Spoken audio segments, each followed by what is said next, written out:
Ассаламу алейкум, урматтуу ташкындар. Биз азыр Достук көчөсүндө илгерки азыркы убакта Кокелеев болуп калган Петрова Минисанын үйүнө келдик. 1952-жылкы эжебиз. 1 жылдан ашкынаки баспай постелде жатат.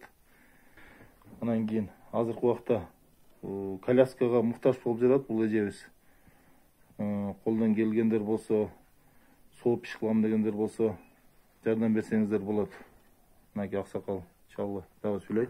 Моей жене это просьба, помогите с коляской по инвалидности. Она с прошлого года не ходит, ноги отказали. Просьба наша, помощь ваша. Ладно, постараемся. Вот сейчас всем обратились. Дай Бог вам здоровья, не болейте. Вот мы сейчас обратились к ташкумурсам. Куда холос помогут. Ладно, не болейте.